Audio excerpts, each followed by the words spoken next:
Three, two, one. Hey, Churchill Streaks. It is Monday. Welcome to the last week of the 9 weeks. Let's get this week started off right with a couple things from Mr. Hawkins first. Mr. Hawkins, take it away.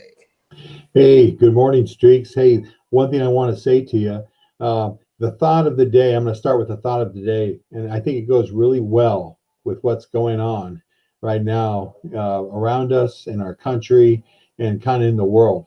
But, life is 10% of what happens to me and 90% of how I react to it. All right. So just think about that. We're all in charge of how we react to the problems we face. All right. So just remember that. Hey, now we're going to something that's a little fun here. All right. We had some birthdays over the weekend, and we'll start with the birthdays that happened on Saturday, the 24th of October. We had three: Emilio, Cora, and Zachary. Then on Sunday, we had a birthday on the 25th of October. Happy birthday to Terion. And then today we have two birthdays. All right. We're going to celebrate Phoebe and Brooklyn.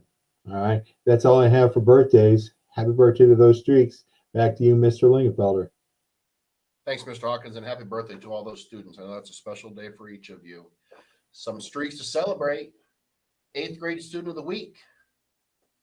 The student does a great job with all of her struggles, working through those struggles. And it's kind of like what Mr. Hawkins was saying, 10% of what happens, and 90% is how we respond to it. So this student is responding. Grades are fantastic, attending Google Meets, and keeping up on all their work. That is Amin Bamu. Congratulations for being the streak of the week. Another student from Mr. Murdoch. Braxton has been doing very well with remote learning. He has a positive attitude every day and always participates. He did a great job on Tuesday, last Tuesday, with our live reading session, and extremely proud. Keep up the great work.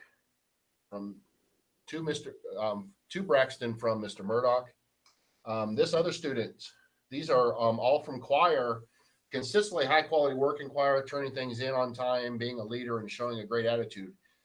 Great job, Reese Baker, Caroline Baxter, Emma Boughton, Angelica Gorostada, Madeline Larde, Jay Gwen, Jillian Nicholas, Ariana Sexton, Kennedy Spencer, Malia Stanley, Taylor Wallace Lamb, Deidreana Wilford, Kiera Williams, and Alea Werby. Last one for today. Great work in choir goes out and consistently high quality work. Amazing attitude and leadership to Kamora Jackson.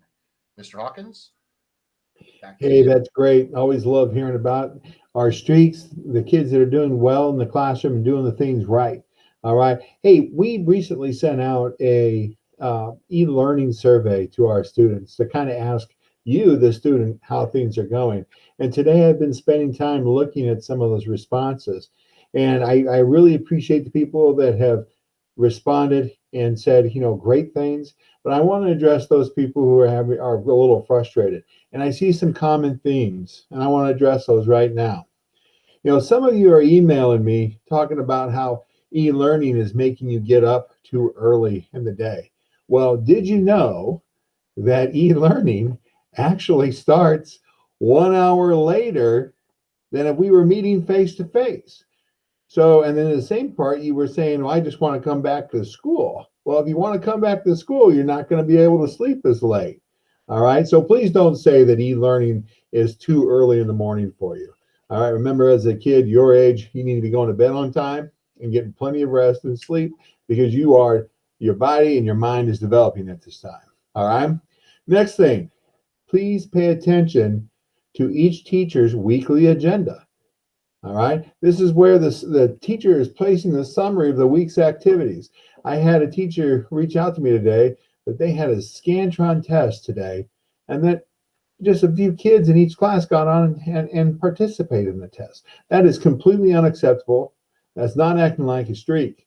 All right. If a test is assigned for you to gauge your understanding of the work and how well you're learning, you need to be participating on that test for that day. And I was looking at these in our teachers' Google Classrooms.